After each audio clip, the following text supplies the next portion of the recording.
Sit back and listen, kid. What I'm about to tell you isn't just any ordinary war or forgotten people. This is the story of savage warriors who crossed the seas, their axes filling the silent nights with screams, and the desperate struggle of Anglo-Saxon kings. The Vikings, did they know when they arrived on the shores of Britain, driven by the winds of the north, that they were about to change the course of this land's history forever? Close your eyes and picture it. A beach shrouded in mist. Long, terrifying ships emerging from the fog, their black sails billowing with the wind, gliding gracefully through the shallow waters, adorned with dragon heads. The men who disembarked from these ships were to become the most ruthless warriors Britain had ever seen. With sharp axes in hand and a fierce look on their faces, they stepped onto the shore and struck the first blow on a holy monastery. Lindisfarne, in the year 793, this quiet monastery became the first victim of Viking fury. But that was just the beginning. The Vikings didn't come to Britain just to plunder, they came to claim it. The Anglo-Saxon kingdoms tried to resist this barbarian wave, but they were divided by their own civil wars, and among them there was one. He was the one who would change the fate of Britain. His name was Alfred. Later they would call him the Great. But Alfred's victory wasn't easily won.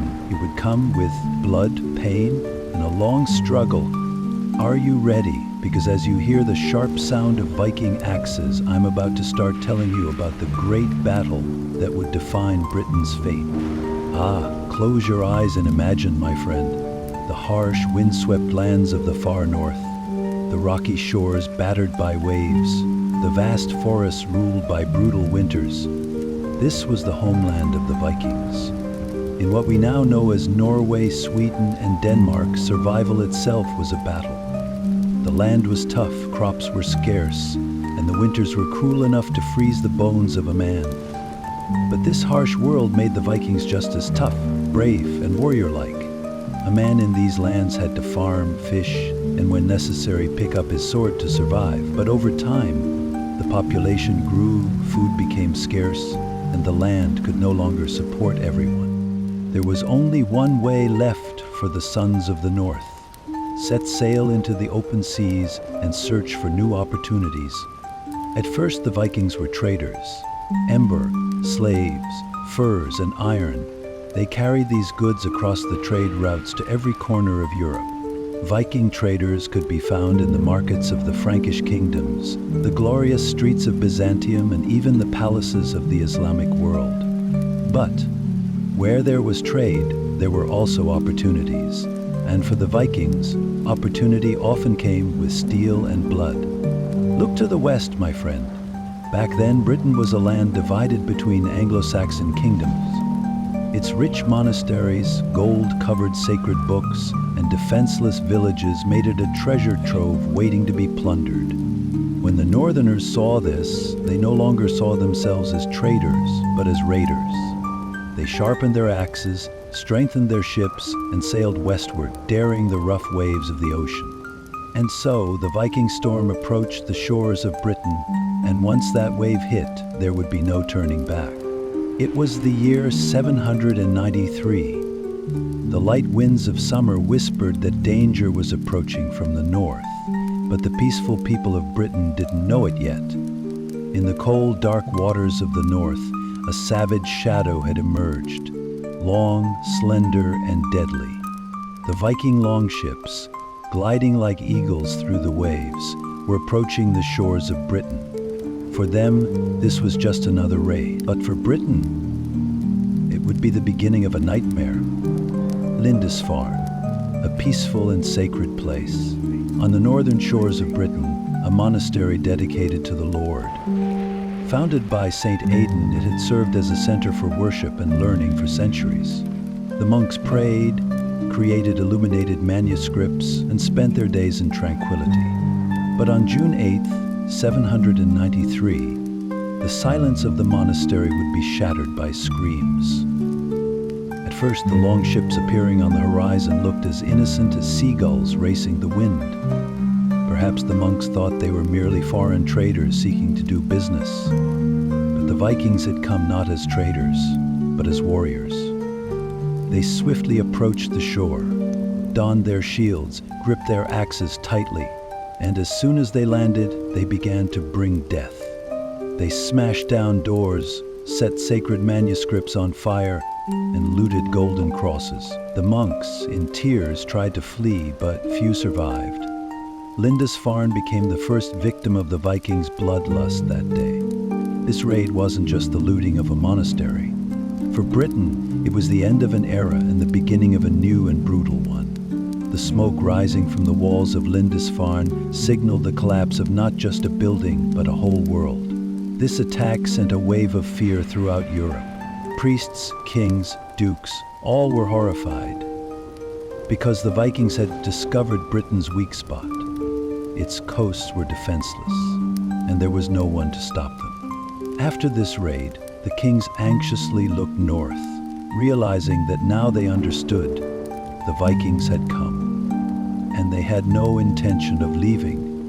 The Vikings, children of the northern winds, relentless conquerors of the seas. To view them as mere warriors would be a huge mistake. The Vikings were a society that had turned the art of war into a way of life. Their greatest strength wasn't just their individual courage or brutality, but also their strategic genius on the battlefield. And at the heart of that genius was, without a doubt, their longships. Those ships. At that time, no European army had anything like the Viking longships. They were both sleek and durable, light yet surprisingly sturdy. Their long, narrow shape gave them incredible speed through the waves. They could easily enter shallow waters, challenge strong currents, and when needed, they could leave the sea and travel inland through rivers. You think you're safe in a lord's castle, but suddenly you see sails appearing on the horizon, and before you know it, Viking warriors are landing on the shore. Thanks to these ships, the Vikings could strike their enemies at the most unexpected moments, attacking their most vulnerable points. The dragon heads carved into the prows of the longships weren't just decoration. They were designed to strike fear into the enemy. The sight of these wooden dragon heads emerging from the mist signaled the end of a town. And when these ships neared the shore, that's when the real nightmare began. Viking tactics were built on direct aggression and speed. They formed long walls of shields, advanced in tight formation, and never retreated until they had intimidated the enemy. They launched sudden attacks, delivering maximum damage before retreating. What set them apart was their flexibility on the battlefield. While Europe's heavily armored knights required strict, disciplined formations, the Vikings moved in harmony with nature, using the terrain to shape their battles.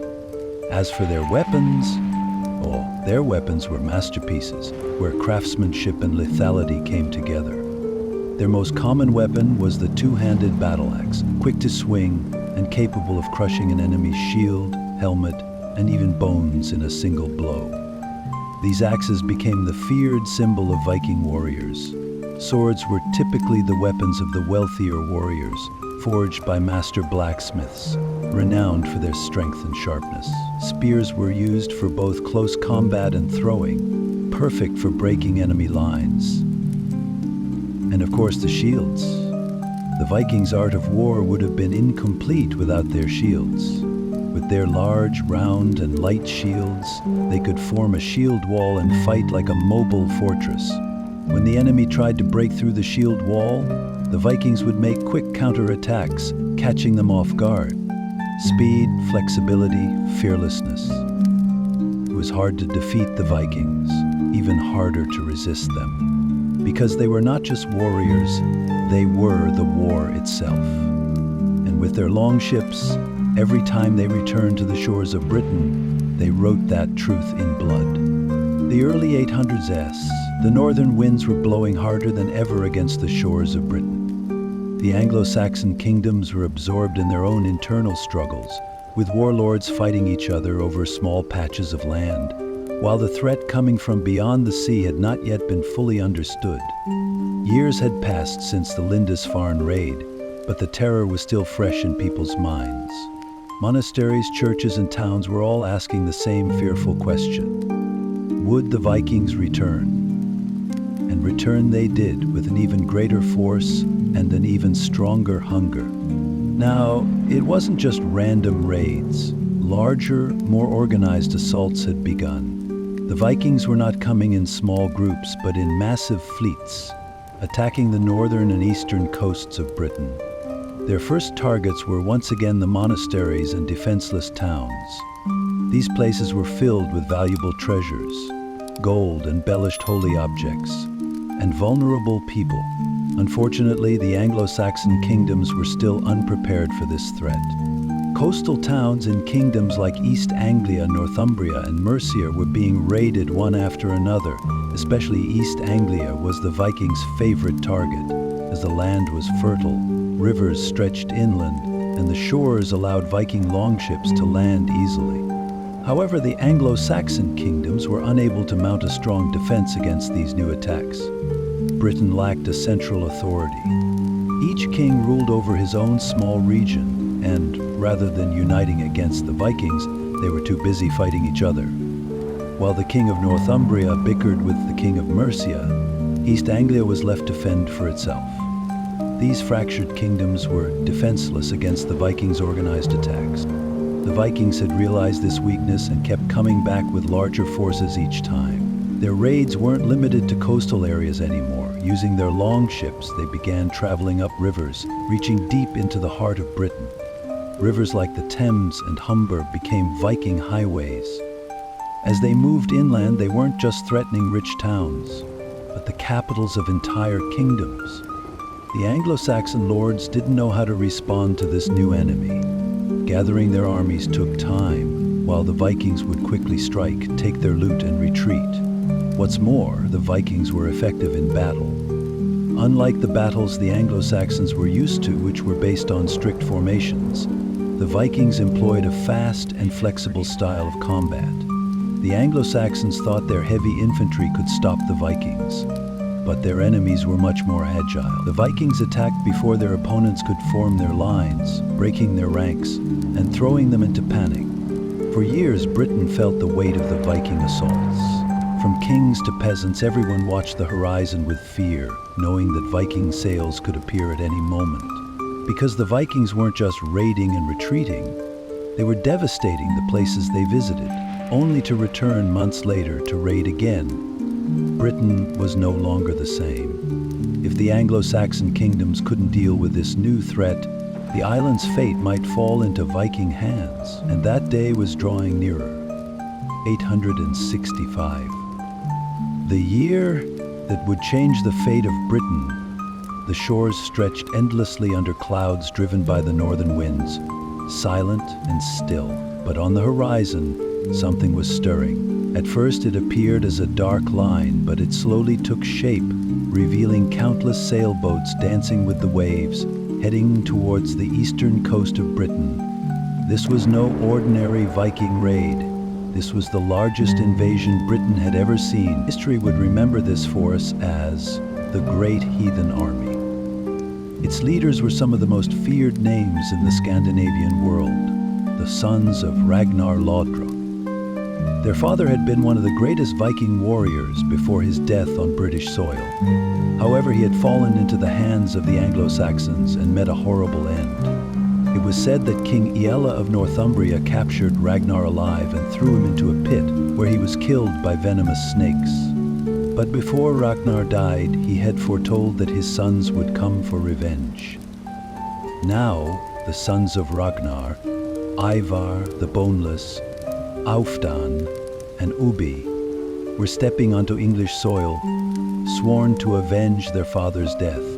But this army was unlike the previous Viking raids. This was an organized military force sent to conquer Britain. The Great Heathen Army was made up of thousands of warriors, and they were not here just to plunder. They were here to conquer. For the Anglo-Saxon kingdoms, this was now a fight for survival. As soon as the Vikings landed on the shores of England, they moved swiftly. Their first target was the Kingdom of East Anglia. King Edmund, unable to field an army strong enough to fight this massive force, dared not engage directly. Instead, he made a deal with the Vikings, providing them with horses and provisions. The Great Heathen Army was no longer just a force of foot soldiers. With the Anglo-Saxon horses, they could move far more quickly through the land. By the end of 865, the Vikings turned their sights on a larger target, the Kingdom of Northumbria. Northumbria had long been weakened by internal conflicts.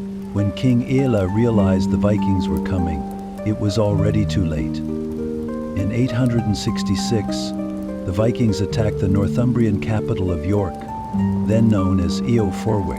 On a cold and foggy morning in November, York's streets ran red with blood. The Anglo-Saxon army could not withstand the speed and tactics of the Vikings.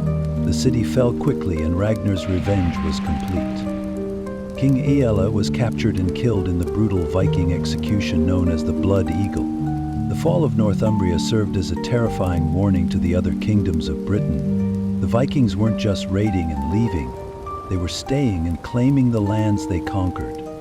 Britain was no longer just a target, it was becoming a homeland.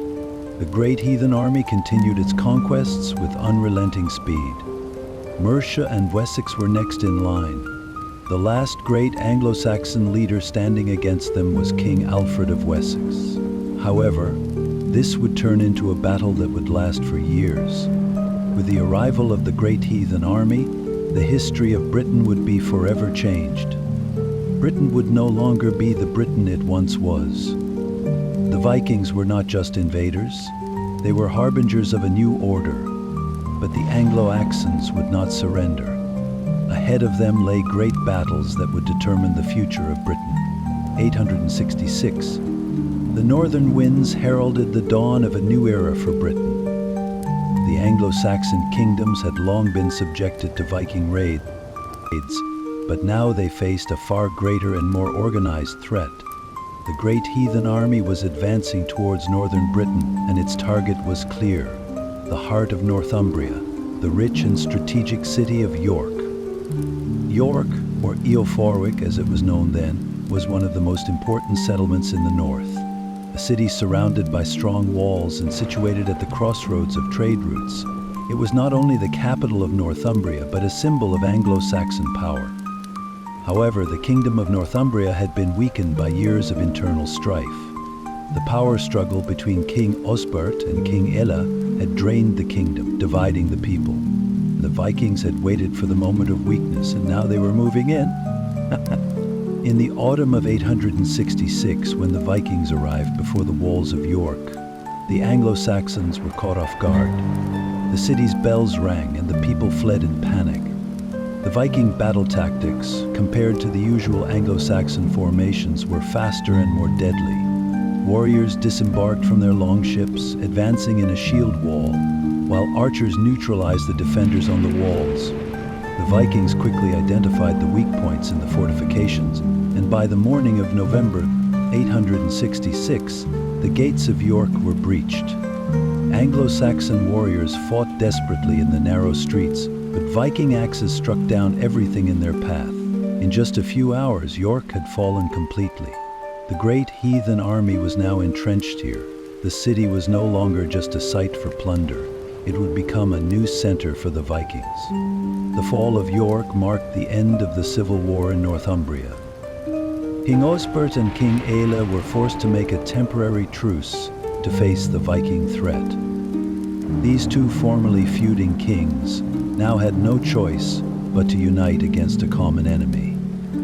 The Anglo-Saxon army prepared to retake the city. March 21, 867. The Anglo-Saxon army stood before the gates of York. The Northumbrians hoped to trap the Vikings inside the city. However, this would prove to be a fatal mistake. The Vikings used the slow-moving Anglo-Saxon formations to set a trap. As the Anglo-Saxons pushed against the walls and entered the city, the Vikings launched a sudden counterattack in the narrow streets. The streets echoed with the sounds of swords and axes, and the Northumbrians fell one by one. Osbert died in the midst of the battle. King Ella was captured, and here a horrific execution would take place, one that would be etched in history. Ragnar Lothbrok's sons, in their quest for vengeance, inflicted the Blood Eagle punishment on Ella. The Blood Eagle was one of the Vikings' most brutal forms of execution. The victim's back was sliced open, the ribs were cut, and the lungs were pulled out to resemble wings. It was said that if the victim did not scream during the procedure, their soul would be accepted into Valhalla. Whether King Aella screamed or not would never be known, but Northumbria had now met its end. After this victory, the Great Heathen Army made York a permanent Viking settlement. The Anglo-Saxon order was completely eradicated here. The city was reshaped according to Scandinavian customs. The Vikings began using York as a trade hub, establishing strong ties with Scandinavia via the North Sea. The Viking presence in Britain was no longer temporary, it had transformed into a permanent power. York would eventually become one of the most important cities in Danelaw, the Viking-controlled territory. For the Anglo-Saxon kingdoms, this marked only the beginning of Britain's conquest by the Vikings. 870 and Britain's fate had already been sealed. Northumbria had fallen, York was now the Vikings' new capital. But the Great Heathen Army's eyes were set on even greater conquests. Emboldened by their victories in the north, the Vikings now prepared to march toward the eastern and central regions of Britain. Due East Anglia and Mercia, both wealthy kingdoms with strong fortifications, lay ahead. The Anglo-Saxon kingdoms of Britain had begun to realize the growing magnitude of the Viking threat.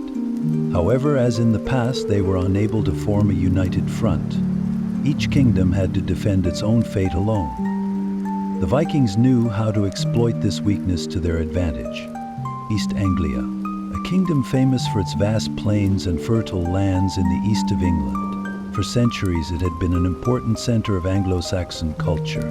However, by 870, it had become a prize in the eyes of the Vikings. Under the leadership of Ivar the Boneless and Ubba Ragnarsson, the Vikings marched into East Anglia with a massive army. King Edmund of East Anglia knew the Vikings were coming, but he was a peaceful ruler. Instead of preparing for battle, he tried to negotiate with the Vikings. He offered them land and treasure in exchange for the safety of his people. But the Vikings scoffed at the diplomatic efforts of the Anglo-Saxon kings. To them, power could only be asserted with a sword. As winter approached, the Vikings struck East Anglia with devastating force. In November 870, King Edmund was captured by the Vikings. And here, a horrifying execution that would be etched in Britain's history took place. According to legend, King Edmund's death was marked by cruelty. The Vikings first pressured him to renounce his Christian faith, but Edmund remained steadfast in his belief, never retreating. In response, the Vikings tied him to a tree and riddled his body with arrows. But they did not allow him to die. Finally, under Ivar the Boneless's orders, Edmund was beheaded and his severed head was thrown into a forest. Legend has it that when Edmund's followers found his head, they saw a wolf guarding it. Over time, this tragic death transformed Edmund into a saint. Churches were built in his honor, and his life became the stuff of legend. But for the Vikings, this was just another victory. East Anglia was now under their control. The fall of East Anglia opened the door for the Vikings to advance deeper into Britain. The next target was the powerful kingdom of Mercia. Situated in the heart of Britain and controlling vital trade routes, if Mercia fell, the Vikings would have control over nearly all of Britain, leaving only Wessex unconquered. King Burgred of Mercia recognized the Viking threat and moved quickly to confront it. Known as a warrior king among the Anglo-Saxons, Burgred gathered Mercia's armies and marshaled his forces to stop the Vikings. But the Vikings were no ordinary invading force. They were a battle-hardened and experienced people. Their strategies were based on cunningly cornering their enemies. When the Vikings entered Mercian territory in 872, Burgred concentrated his forces at river crossings and fortresses. At first, the resistance was successful. The Vikings could not advance with a direct attack. However, the Vikings played the long game. By 874, the Vikings had patiently advanced, taking fortress after fortress. Moreover, Burgred's greatest fear had come true. Some of the Mercian nobles had made agreements with the Vikings and sold out their own people.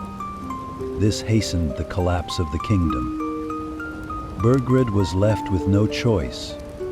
Flee. In 874, King Burgred realized he could no longer withstand the Vikings. He withdrew south to Wessex, and shortly afterward went into exile in Rome. The Vikings, meanwhile, took the Mercian capital, Repton, making it their new base of operations. In just a few years, the Vikings had conquered much of Britain. Northumbria had fallen, East Anglia was gone, and Mercia had crumbled. Now only one great kingdom remained, Wessex. But standing against the Vikings was one man, Alfred, and his struggle would change the fate of Britain forever. 878. Britain was reeling under the shadow of Viking axes. Northumbria had fallen, Mercia had crumbled, and East Anglia was in Viking hands. Much of England was under the pressure of the fires of war and the iron of Viking swords. Only one kingdom remained, Wessex, and the Vikings were now ready to deliver the final blow. Wessex was stronger than the other Anglo-Saxon kingdoms. It was the largest and wealthiest region in southern England. However, no kingdom had been able to withstand the Viking onslaught for long. When Mercia fell in 872, Wessex fate seemed sealed as well. By 878, King Ethelred of Wessex had died, and his brother Alfred had ascended the throne. History would call him Alfred the Great, but at that time he was just a young and inexperienced ruler.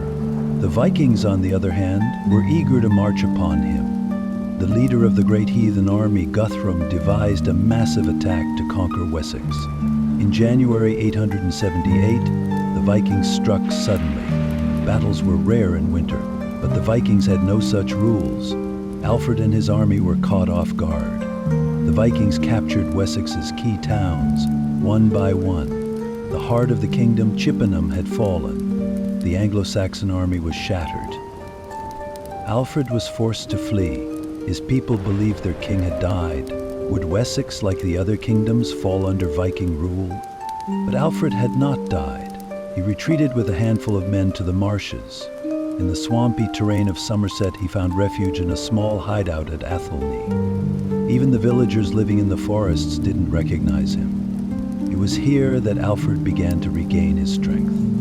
But what truly transformed him was the wisdom he gained during his time in exile. Once only a king, Alfred had now become a warrior, a leader, and a strategist. He began launching small raids against the Vikings. He started gathering Saxon warriors and building an army. When the people learned he was still alive, hope was reignited. And at last, the historic confrontation arrived. May 878. Alfred had gathered his forces and decided to challenge the Vikings. The Saxons were united once again. They marched towards Edington to face the Viking threat. Alfred positioned his army on hilly terrain. The Vikings arrived with their heavily armored infantry. However, Alfred had studied the Viking tactics closely. When the two armies clashed, the Saxons surged forward with a battle cry. The Vikings formed their traditional shield wall, but Alfred's men were more disciplined. The battle raged for hours. As the Vikings' advantage began to wane, Alfred seized the opportunity and ordered his men to deliver the final blow. Panic set in among Guthrum's forces. The Viking ranks began to break, and a large portion of them started to flee. The Battle of Edington ended in a decisive victory for Alfred. This was a turning point that prevented Britain from falling entirely under Viking control. After the battle, Alfred pursued the fleeing Vikings and trapped Guthrum's forces in a fortress. The Vikings, suffering from hunger and thirst, were forced to surrender. But instead of executing them, Alfred offered peace. If Guthrum and his men converted to Christianity, Alfred would spare their lives. This was an unusual offer for the Vikings. The idea of a conquered king forcing them to change their religion instead of killing them was surprising. But Guthrum, in order to survive, accepted Alfred's terms. A few days later, Guthrum was baptized, and Alfred personally consecrated him as a Christian king. Following the Battle of Edington, Alfred and the Vikings struck a peace deal. The terms were, and the Vikings would completely withdraw from Wessex and cease attacks on Anglo-Saxon territories. Ogyth would rule over a region called Danelaw, but he would not harm Wessex. Alfred would defend the southern part of England and acknowledge the Viking presence in the north. This did not mark the end of Viking invasions, however. Alfred had saved Wessex and prevented England from falling entirely under Viking rule. After his victory at Edington, Alfred became not just a king, but a savior. He was the man who united the Anglo-Saxon world. In the following years, Alfred made significant reforms to strengthen England. He built better defenses against the Vikings, fortified cities, strengthened the education system, reorganized the legal system, and most importantly, he became the first king to work towards the idea of a united England. Alfred's legacy would shape Britain for centuries to come. He was not only a king, but a hero. And so Britain was saved from slipping entirely into Viking hands, thanks to the determination of Alfred the Great. As the night falls, with the crackling fire in the background, I will tell this story, a turning point in Britain's destiny, marking the dawn of a new era. After great battles, lost and won lands, the Vikings and the Anglo-Saxons were inevitably forced to share the same lands. This moment gave birth to a new order, which history would come to know as Danelaw. The peace treaty between Alfred and Viking leader Guthrum did not merely mark the end of a war, but also heralded a new chapter for England. A long-lasting coexistence between the Anglo-Saxons and the Vikings began. But what was this new order, and how did it shape the future of Britain? After the Battle of Edington in 886, a new agreement was reached between Alfred and the Vikings. According to this treaty, England would now be divided into two major regions. The Anglo-Saxon lands in Wessex and the southern territories would remain under Alfred's control. A region in the east and north of England would be ruled by the Vikings. This Viking territory was called Danelaw. The term Danelaw referred to the areas where Viking laws prevailed. Danelaw covered much of the eastern and northern parts of what is now modern England, stretching from York to East Anglia. It marked the region under Viking dominance, where a completely different culture would take root in Britain. But this new order didn't shield England from further conflict. The Vikings frequently launched attacks seeking more land, while the Anglo-Saxons aimed to reclaim lost territories. Peace between the two cultures was never fully realized, but these long-term conflicts led to a cultural interaction that would forever alter Britain.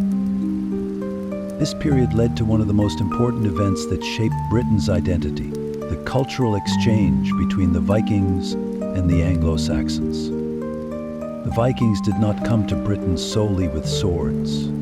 Their trade, language, traditions, and governance systems began to infiltrate these lands. The Vikings introduced new words to the English language. Many words used in modern English have their origins in Old Norse. For example, the word law directly traces back to Danelaw. The Anglo-Saxons benefited from the Vikings' seafaring skills. They saw the superiority of longships and became stronger in maritime trade. The Vikings influenced the city structures of England. Cities like York transformed into major trading hubs under Viking control. Meanwhile, the Anglo-Saxons continued spreading Christianity, and gradually the Vikings themselves began to convert to the faith.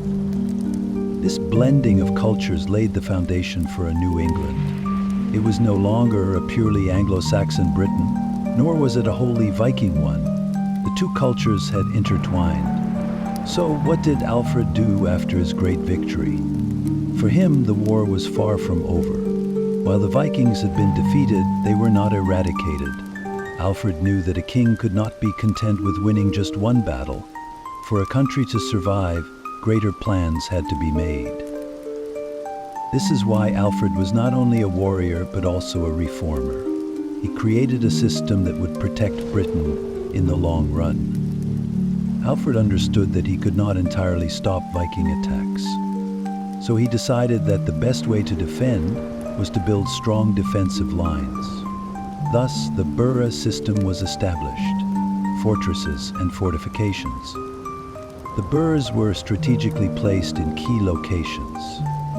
Positioned along rivers and roads, these defenses slowed down the Vikings' advance.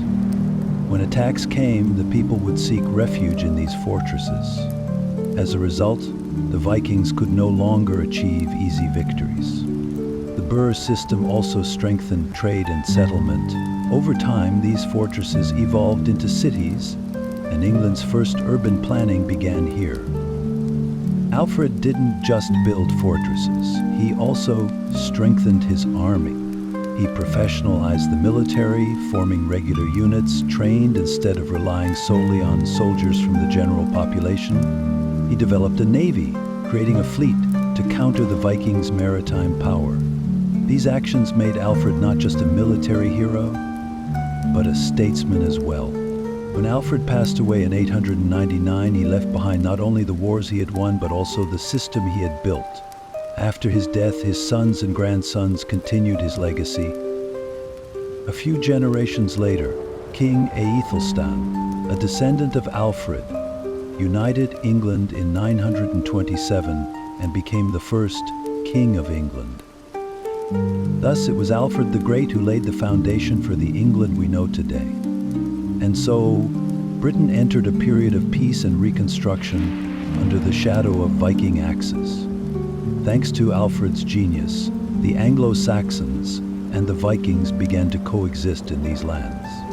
But history never stands still, does it? One day, Danelaw would once again become the battleground for another war, but that is a story for another time.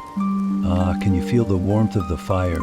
While the outside world is cold and dark, here we are, still gathered around the fire, telling the great stories of the past.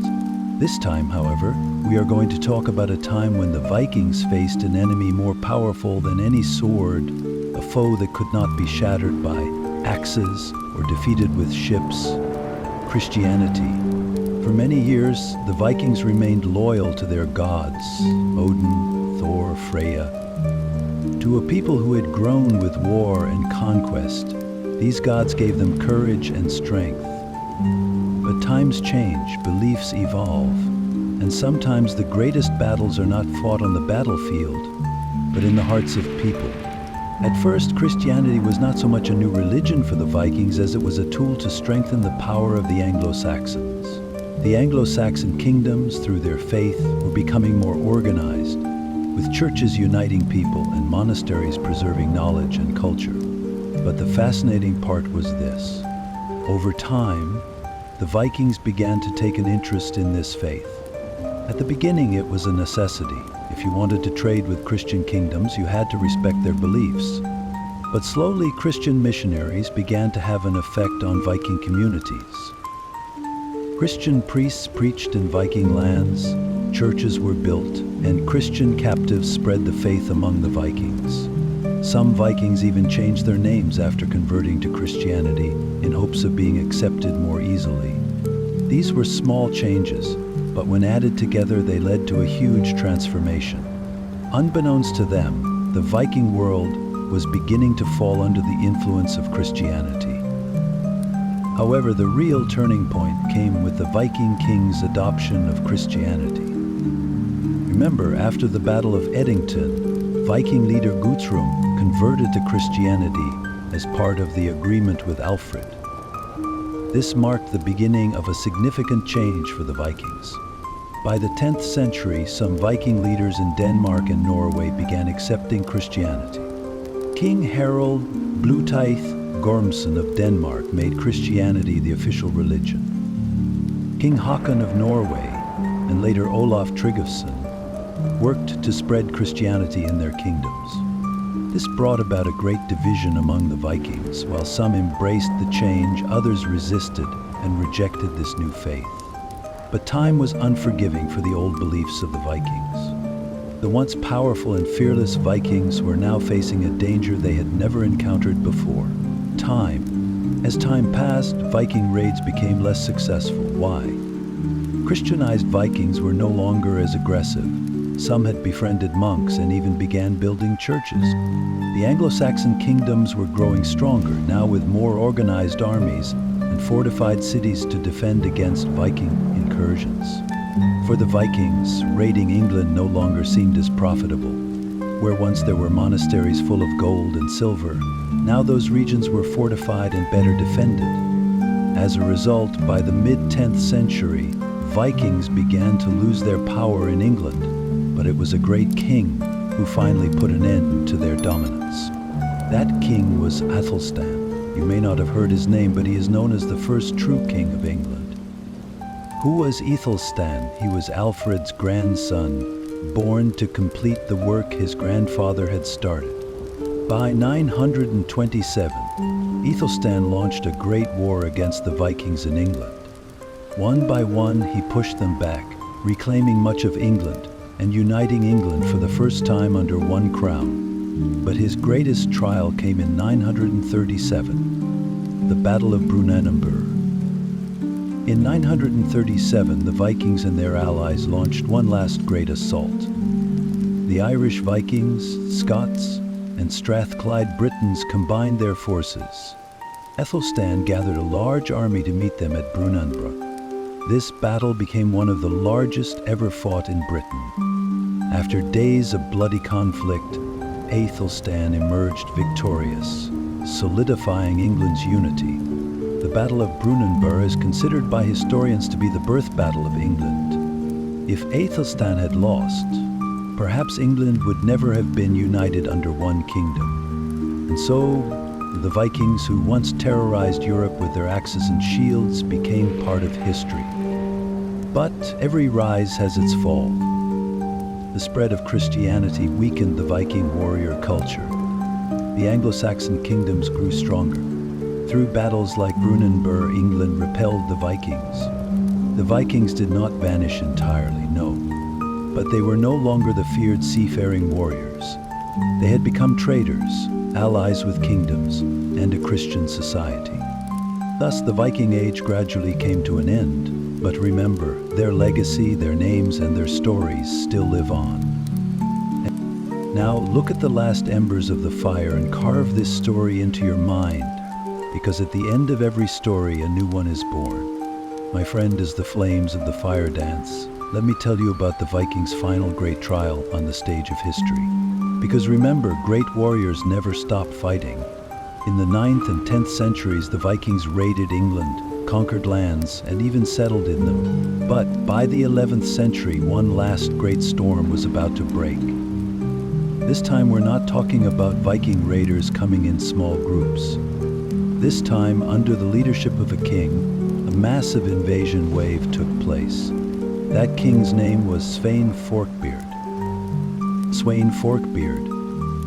This name was a nightmare for the Anglo-Saxon kings. The warrior king sitting on the Danish throne didn't just rule over his own lands.